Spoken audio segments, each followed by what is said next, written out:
आज हम मौर्यकालीन यक्ष प्रतिमाओं के बारे में जानकारी प्राप्त करेंगे।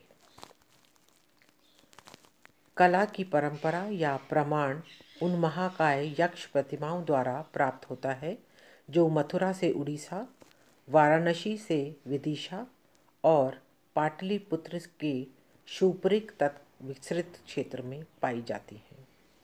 पत्थर में निर्मित विशाल आदमकद मूर्तियाँ चारों ओर से काटकर बनाई जाती थी। इनमें सम्मुख दर्शन की विशेषता है। कुछ उल्लेखनीय यक्ष की प्रतिमाएं इस प्रकार हैं। मथुरा जिले के परखम ग्राम में प्राप्त यक्ष मूर्ति, इसकी चौकी पर प्राप्त लेख के अनुसार इसे निबद्ध की संज्ञा दी गई है। मथुरा जिले के बारोद ग्राम से प्राप्त यक्ष, मथुरा जिले के झींग का नंगला ग्राम से प्राप्त मानसी देवी यक्षी, भरतपुर जिले में नोह ग्राम से प्राप्त यक्ष की मूर्ति, वेसनगर मध्य प्रदेश से प्राप्त यक्षी प्रतिमा जिसका स्थानीय नाम तेलिन है, यह भारतीय संग्रहालय कोलकाता में संग्रहित है। प्राचीन वाराणसी के राजघाट स्थान से प्राप्त त्रिमुख यक्ष, यह भारत कला भवन वाराणसी में सुरक्षित है। सोपरा यानी शूपरिक से प्राप्त यक्ष मूर्ति जो राष्ट्रीय संग्रहालय दिल्ली में संग्रहित है। उड़ीसा में शिशुपालगढ़ से मिली हुई अनेक यक्ष मूर्तियाँ, अहिछत्र के फल्गु विहार से प्राप्त कुषाणकालीन यक्ष मूर्ति, मेहरौली से प्राप्त यक्षी, कुरुक्षेत्र में अमीन से प्राप्त यक्ष मूर्ति, विदिशा में बेरू और बेतवा के संगम से प्राप्त यक्ष मूर्ति, पटना जिले से प्राप्त दो मुही यक्षी, पटना से प्राप्त यक्ष मूर्ति जिस पर लेख उत्कीर्ण है एवं मौर्य चमक भी है, यह वर्तमान में पटना संग्रहालय में संग्रहित है। पवाया गुजरी महल ग्वालियर में मणिभद्र यक्ष की मूर्ति, पटना शहर में दीदारगंज से प्राप्त चामर धारिणी यक्ष प्रतिमा जिस पर मौर्य शैली की चमक है, यह पटना संग्रहालय में सुरक्षित है।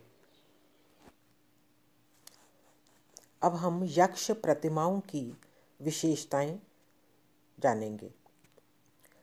मौर्यकालीन यक्ष प्रतिमाएं तत्कालीन यक्ष पूजा की परंपरा पर प्रकाश डालती हैं और उस युग के लोक धर्म को उजागर करती हैं। भारत में यक्ष पूजा अत्यंत प्राचीन है। सिंधु घाटी सभ्यता से उत्कीर्ण वहरों पर कुछ ऐसे दृश्यांकन हैं जिनसे तत्कालीन यक्ष पूजा का संकेत मिलता है।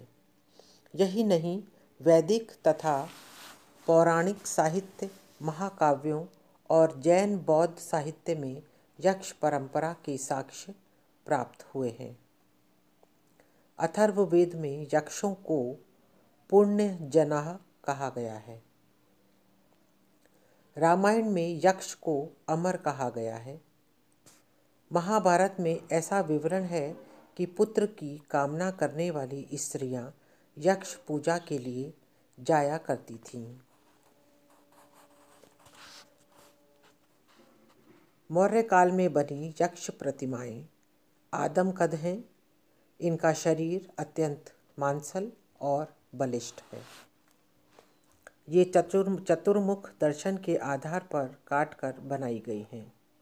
वे पृथक रूप से खड़ी हैं, पर इनके दर्शन का प्रभाव सन्मुखीहीन है, मानो शिल्पी ने उन्हें सम्मुख दर्शन के लिए गढ़ा हो।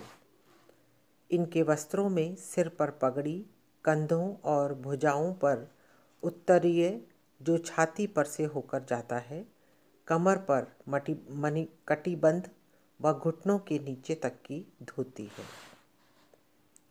इनके आभूषणों में कानों में भारी कुंडल, गले में भारी कंठा, छाती पर चपटा तिकोना हार, हाथ में भुजबंद और कंगन उत्कीर्ण है।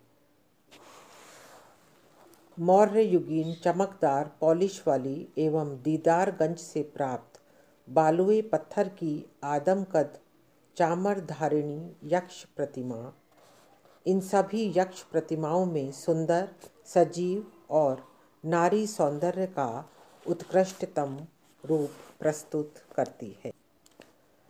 मौर्यकालीन कला की अन्य विशेषताओं में यहाँ काष्ठ के स्थान पर पत्थर और ईंटों का अधिकाधिक प्रयोग हुआ है।